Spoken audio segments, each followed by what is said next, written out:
하나님의 말씀 고린도전서 10장 14절에서 34절까지 14절에서 34절까지 그런즉 내 사랑하는 자들아 우상 숭배하는 일을 피하라. 나는 지혜 있는 자들에게 말함과 같이 하노니 너희는 내가 이르는 말을 스스로 판단하라. 우리가 축복하는 바 축복의 잔은 그리스도의 피에 참여함이 아니며 우리가 떼는 떡은 그리스도의 몸에 참여함이 아니냐. 떡이 하나요 많은 우리가 한 몸이니 이는 우리가 다 한 떡에 참여함이라. 육신을 따라 난 이스라엘을 보라. 제물을 먹는 자들이 제단에 참여하는 자들이 아니냐. 그런즉 내가 무엇을 말하느냐. 우상의 제물은 무엇이며 우상은 무엇이냐. 무릇 이방인이 제사하는 것은 귀신에게 하는 것이요 하나님께 제사하는 것이 아니니 나는 너희가 귀신과 교제하는 자가 되기를 원하지 아니하노라. 너희가 주의 잔과 귀신의 잔을 겸하여 마시지 못하고 주의 식탁과 귀신의 식탁에 겸하여 참여하지 못하리라. 그러면 우리가 주를 노여워하시게 하겠느냐. 우리가 주보다 강한 자냐. 모든 것이 가하나 모든 것이 유익한 것은 아니요 모든 것이 가하나 모든 것이 덕을 세우는 것은 아니니 누구든지 자기의 유익을 구하지 말고 남의 유익을 구하라. 무릇 시장에서 파는 것은 양심을 위하여 묻지 말고 먹으라. 이는 땅과 거기 충만한 것이 주의 것임이라. 불신자 중 누가 너희를 청할 때에 너희가 가고자 하거든 너희 앞에 차려놓은 것은 무엇이든지 양심을 위하여 묻지 말고 먹으라. 누가 너희에게 이것이 재물이라 말하거든 알게 한 자와 그 양심을 위하여 먹지 말라. 내가 말한 양심은 너희의 것이 아니요 남의 것이니 어찌하여 내 자유가 남의 양심으로 말미암아 판단을 받으리요. 만일 내가 감사함으로 참여하면 어찌하여 내가 감사하는 것에 대하여 비방을 받으리요. 그런즉 너희가 먹든지 마시든지 무엇을 하든지 다 하나님의 영광을 위하여 하라. 유대인에게나 헬라인에게나 하나님의 교회에나 거치는 자가 되지 말고 나와 같이 모든 일에 모든 사람을 기쁘게 하여 자신의 유익을 구하지 아니하고 많은 사람의 유익을 구하여 그들로 구원을 받게 하라. 아멘. 네. 오늘 하나님의 말씀은 두 주인을 섬길 수 없다. 그리고 두 주인을 섬기는 가운데 또 물질과 하나님을 또 함께 섬길 수도 없다. 그리고 우리는 거룩한 하나님의 자녀인데 음행과 거룩함이 함께 할 수도 없다. 그러면서 우리의 삶에 선명해라. 세상에 우리는 전도하러 어렵고 힘들지만 불신 영혼의 초청, 불신 이들의 초청에 우리는 적극적으로 가야 될 때가 있습니다. 목적이 분명해야 되는 것이죠. 그런데 거기서 세상을 얻으려고 그리고 그들에게 취하여 나간다는 것은 모압 족속에게 코가 끼어버리는 이스라엘 백성들과 같이 결국 우상 숭배의 음식을 먹으며 그들의 음식, 탐욕의 음식을 취하여서 망할 수밖에 없다. 그러므로 우상 숭배를 피하라 라고 말씀합니다. 우리 인생에서 하나님만을 경외하기로 작정하기를 원합니다. 하나님은 그러한 결단을 가지고 살아가기를 원합니다. 하나님께서는 또한 무엇이든지 하나님의 계획하신 뜻대로 행해라. 그것은 우리에게 많은 영적인 자유가 있다. 오늘 한 날도 그죠? 오늘 한 날도 우리의 삶에서는 우리가 할 수 있는 많은 일들이 있습니다. 그리고 그것이 꼭 죄다라고 하지 않는 것들도 많이 있습니다. 그런데 모든 것들이 가하지만 모든 것들이 유익한 건 아니다 라고 말씀합니다. 오늘 한 날 우리가 생각해 볼 때 그리고 일주일 생각해 볼 때 또는 1년을 생각해 볼 때 우리는 하나님이 주신 자유로서 마음껏 누릴 수 있는 내가 결정하고 행동할 수 있는 근거가 있습니다. 그런데 그 속에서도 유익된 것은 많지 않다 라고 말씀합니다. 모든 것들이 유익된 것은 아니다. 또 모든 것들이 가하지만 모든 것들이 덕을 세우는 것은 아니다. 그러므로 우리는 예수 그리스도 안에서 새로운 피조물이 되고 거룩한 존재가 되었으면 더욱더 성장해서 덕을 세우는 인생이 되어져야 될 줄로 믿습니다. 그것을 힘쓰면서 내 한날의 삶이 유익된 삶을 살았나. 성경 속에서 하나님께서 은사를 주시죠.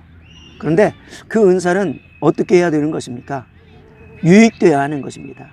누구의 유익이 되어야 되는 것입니까? 먼저는 몸된 교회에 유익되기 위해서. 그런데 고린도 교회 많은 사람들이 하나님의 큰 은혜를 받았습니다. 정말 형편없는 그런 고린도 지역의 사람이었고 그들도 그렇게 살았지만은 구원함을 받았습니다. 그리고 그 몸을 통해서 하나님께서는 하나님께 영광을 돌리라고 하는데 그들은 여전히 세상에 속하여서 살아가고 있는 것입니다. 그리고 그들의 삶을 통해서 하나님 앞에 영광을 돌리고 교회에 유익을 주고 은사까지 마구 부어 주었습니다. 그런데 자기의 유익을 위해서 살아가려고 할 때, 이때 우리는 사도행전에 있는 말씀을 기억할 필요가 있습니다. 사마리아 지역에 하나님의 은혜가 임했습니다. 빌립을 통해서 복음이 들어갔죠. 그리고 그 성에 큰 기쁨이 있었습니다. 이때 베드로, 요한이 파송을 받습니다. 사마리아 땅에도 하나님의 복음이 들어가서, 그래서 그곳에서 하나님의 말씀을 다시금 증거하고 또 그들이 어떠한 성령의 역사를 받았나 보니까 성령의 역사가 받지 않았습니다. 그러니까 성령 받기를 위해서 간구하고 기도하고 안수하니까 거기에 성령이 임했습니다. 이때 빌립 집사를 통해서 은혜를 받고 또 자기가 과거에는 우상 숭배했던 존재이고 점치는 자였지만은 이제는 그것을 끊어버리고 그곳을 이제 주님의 제자가 되어가지고 빌립의 제자가 되어가지고 쫓아다니는 시몬이라는 마술사가 있었습니다. 근데 그것을 보고서 어떻게 표현합니까? 내가 이 돈을 줄 테니까, 이 은을 줄 테니까 나에게도 당신이 하는 것 같이 내가 안수하면 성령의 역사가 임하게 하는 그것을 주십시오 라고 하니까 네가 돈과 함께 망할지어다. 어찌 하나님의 은사를 돈으로 산다고 생각하느냐라고 말씀을 하는 것을 볼 수 있습니다. 고린도 교회 속에서도 그런 문제가 있었던 것입니다. 많은 은사가 주어졌는데 하나님께 영광을 돌리지 못할 때가 많은 것입니다. 그리고 교회 질서에 따라 코치받지 못하는 그러한 부분들도 있게 되는 것을 보게 됩니다.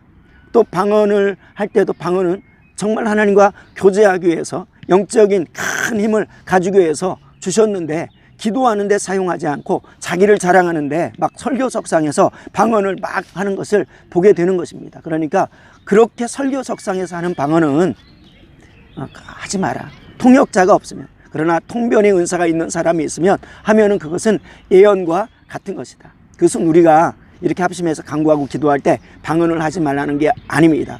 바울 사도도 내가 방언을 너희보다 더 많이 하는 것을 귀하게 생각하고 하나님께 감사하게 생각한다. 그것은 내 영혼이 바로 쓰고 그렇게 하는, 하나님이 시켜서 방언하는 기도는 내 영혼이 쓸 뿐만 아니라 교회를 유익되게 하는 줄로 믿습니다. 그리고 그 영적으로 그렇게 기도하니까 누가 유익된 겁니까? 영혼이 유익된 겁니다. 그리고 또 누가 유익된 겁니까? 우리 가정에 수많은 영혼들을 위해서 기도합니다. 또 성도들을 위해서 나는 무슨 기도하는지도 모르는데 하나님께서 내 영으로 시켜가지고 기도하게 하는 거거든요. 모든 은사가 마찬가지입니다. 그래서 교회에 유익되지 못하면 너희가 모든 것들이 가하다. 너희가 어떤 것들도 할 수 있다. 그러나 유익된 일들은 많지 않다 라고 말씀합니다. 또한 오늘 하나님의 말씀은 너희를 위해서 살지 말고 다른 일을 위해서 살아라 라고 말씀합니다. 그리고 너를 기쁘게 하지 말고 다른 사람을 기쁘게 하는 삶을 살아라. 여기서 다른 일을 위해서 살아라, 다른 이들을 기쁘게 하라라는 것은 무엇입니까? 다른 사람들이 육신의 마음, 그냥 이 사람이 좋아하니까 그렇게 비유 맞추면서 살라는 거, 이거 아니죠. 그 영혼을 위해서 살라는 것입니다. 그 영혼이 기뻐하는 일을 하라는 것입니다. 때때로는 그가 막 화낼 때 있거든요. 어떤 때는 주일교회 막 끌고 가고 이제 성도가 힘든데 어려운데 무슨 문제가 있는데 집사님 또는 성도요, 이거 이기고 아픈 거 이기고 교회 가서 은혜 받으면 승리합니다. 이렇게 강하게 끌 때가 있거든요. 그런데 나중에 그 성도가 목사님 또는 사모님 그리고 또는 집사님 그때 저를 강하게 끌어주셔서 참 감사합니다. 그때는 굉장히 싫었는데 교회 가가지고 회복하였습니다. 그건 뭡니까? 영혼이 회복하는 은혜를 입은 것이죠. 이렇게 우리는 그 사람의 외형을 위해서가 아니라 그 사람의 영혼을 위해서, 나의 영혼보다도, 물론 주일에 그런 표현을 했습니다. 다른 사람이 다 지옥 간다 할지라도, 그것은 말씀에서 벗어나서 지옥 간다 할지라도 단 한 사람만 구원받는다면 나는 말씀 위에 서 있는 단 한 사람이 되어야 한다. 그래야 다른 사람을 살릴 수 있다. 그러나 그것이 나를 위해서 사는 삶은 아닌 것입니다. 물론 내 영혼을 위해서 살지만 그것이 다른 영혼을 살릴 수 있다. 또 바울은 그런 고백도 하죠. 갈라디아서 속에서는 내가 사람을 기쁘게 하랴 하나님을 기쁘게 하랴. 사람을 기쁘게 하면은 하나님의 종이 아니니라. 그것은 복음을 타협하는 것을 말하는 것입니다. 복음 절대로 타협하지 않아. 나는 영혼을 위해서 살 거야. 죽을 때까지 살 거야 라고 말합니다. 오늘 본문도 계속해서 나의 삶을 통해서 하나님, 내가 나를 위해서 사는 것이 아니라 다른 사람의 유익을 위해서 살길 원합니다. 이렇게 영혼을 위해서, 교회를 위해서, 다른 이들을 위해서, 그리고 덕을 세우기 위해서 살아가는 삶이 얼마나 소중한가를 보여주고 있습니다. 그런데 그것은 내 힘으로 안 되기 때문에 십자가 지는 삶만이 가능한 것입니다. 어떻게 다른 사람, 세상 사람들은 다 다른 그 어떤 것을 이겨서라도 내 것으로 삼으려고 하지 않습니까? 그저 동물처럼 살아가는 것이고, 약육강식처럼 짓밟으면서 살아가는 것이고, 부모가 자녀에게 초등학교 때 한 대 얻어맞으면 야, 너 싸우는 법을 배워야 되겠어. 한 대 맞으면 5대 때려서라도 나중에 그렇게 살면 안 돼. 세상은 그런 게 아니야. 나중에 그 자녀가 이제 커가지고 아버지 정말 그러네요. 세상은 그렇게 살면 안 되네요. 그래서 악독하게 살아가는 그런 자녀가 될 수도 있는 것입니다. 이때 영혼을 위해서 살고 다른 사람을 위해서 사는 삶을 가질 때 우리에게서는 정말 내 영혼이 가장 값지게 산 인생으로 살게 될 줄로 믿습니다. 오늘 바울은 우리에게 성령 충만해서 그러한 인생을 살아라. 그리고 너희가 그렇게 살았는데 예수 그리스도의 보혈을 통해서, 그리고 수많은 너를 위해서 우는 성도들을 통해서, 영적 유익, 너의 영적 유익을 위해서 기도했던 성도를 통해서 네가 섰다면, 주님이 그 일을 먼저 했고, 그리고 바울도 그 일을 했고, 그리고 모든 성도들이 그 일을 했다면 이제 너희가 너희만을 위해서 살지 않고 다른 사람을 위해서 살아라 라고 말씀하는 이 말씀을 오늘 붙들고 하나님 그렇게 하게 도와주세요 하고 승리하는 저와 여러분 되기를 축원합니다. 기도하겠습니다. 하나님 아버지, 세상을 위해서 사는 인생이 아니라 하나님의 나라를 위해서 사는 인생 되게 도와 주시옵소서. 하나님, 우리에게 하나님께서 많은 자유를 허락하여 주셨습니다. 모든 것들이 가능하다라고 하셨습니다. 가능한 일들이 참 많습니다. 그러나 유익된 것은 많지 않다고 말씀하십니다.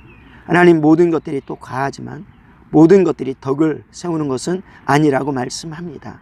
주님, 우리가 성장되어져서 점점 영적인 덕을 위해서 살아가는 인생 되게 도와 주시옵소서. 오늘 24시간을 통해서 하나님 어떻게 살았습니까?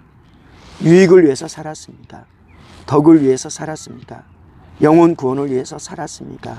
나를 점검하는 삶이 되게 도와 주시고, 하나님 무엇보다도 나의 생각에 묵상조차도, 내 입술의 한 표현조차도 하나님 가능한 표현이었지만 그것이 덕된 소리였습니까?